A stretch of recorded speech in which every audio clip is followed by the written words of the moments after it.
This is bull.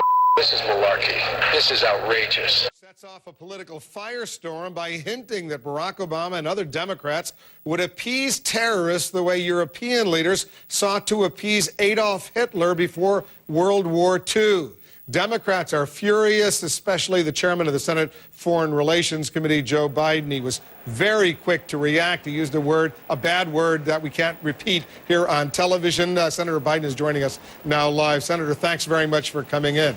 I shouldn't have used that word. I came off the elevator and I was confronted with what had happened, and I responded. I should have just said malarkey, but the essence of what I was saying is absolutely accurate. This is outrageous. Why is it outrageous? Two reasons. One, it's a disturbing pattern. Here you have the presumptive nominee last week saying that Danny Ortega and Hamas likes the Democratic nominee. Draw your own conclusions.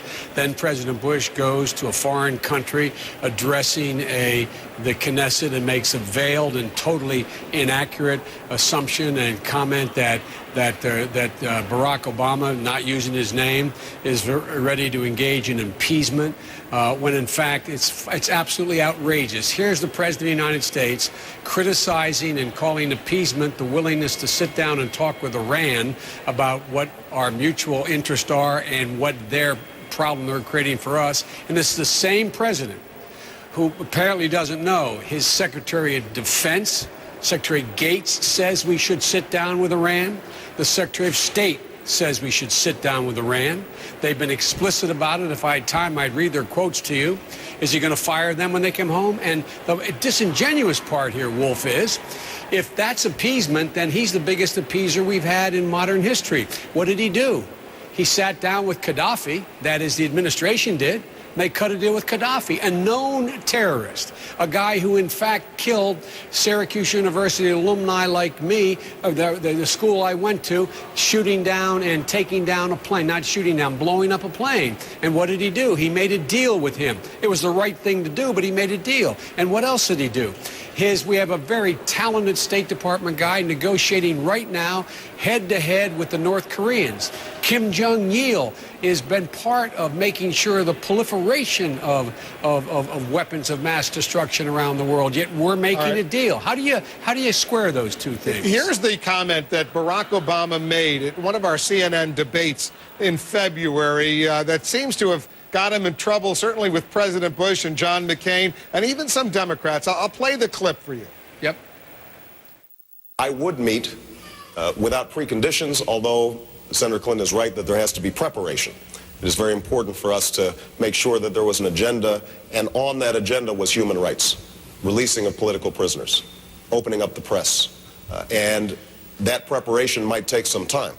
But I do think that it is important for the United States not just to talk to its friends, but also to talk to its enemies.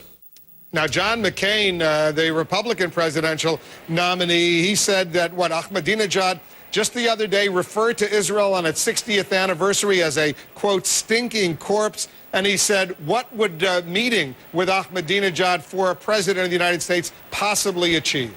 What would a meeting with Kim Jong-il achieve? Kim Jong-il has said equally outrageous things. Kim Jong-il has nuclear weapons. Kim Jong-il has proliferated those weapons to Israel's enemies. And yet the Republican administration sat down and cut a deal with him. There's only one reason to do it, and that's to stop the behavior. Since when does this administration think if you sit down, you have to eliminate the word no from your vocabulary? And the other thing is, what are we doing? This administration has made Israel less safe. It has emboldened Iran. They are closer to a nuclear weapon than they were before this president became president. Their policy has been an abject failure. And so what are we going to do? Anybody who suggests changing that policy is somehow appeasing, when in fact the policy this administration has pursued, by the admission of our own intelligence community, has created more terrorists than we have dissuaded or defeated, when it has made us more vulnerable than we were before he became president? This is outrageous. How worried are you, Senator Biden, that these kinds of assertions by the president, by John McCain, and you know the Republicans are going to be raising a lot of questions about Barack Obama, assuming he's the Democratic presidential nominee and his capability of being commander-in-chief. How worried are you that the questions that they throw out, the assertions they make, will resonate with large numbers of Americans? I'm not worried about that. You know what I'm worried about? I'm worried about President Bush's standing in the world continues to plummet. The rest of the world looks at that kind of statement and says, my God, what is he talking about? They listen to my friend John McCain make the statements he made. What happens? The price of oil will probably go up now. Why? Because the rest of the world thinks, oh my God, these guys may actually take us to war. If there's no room for discussion, no room for negotiation, no room for a peaceful settlement, what does that mean?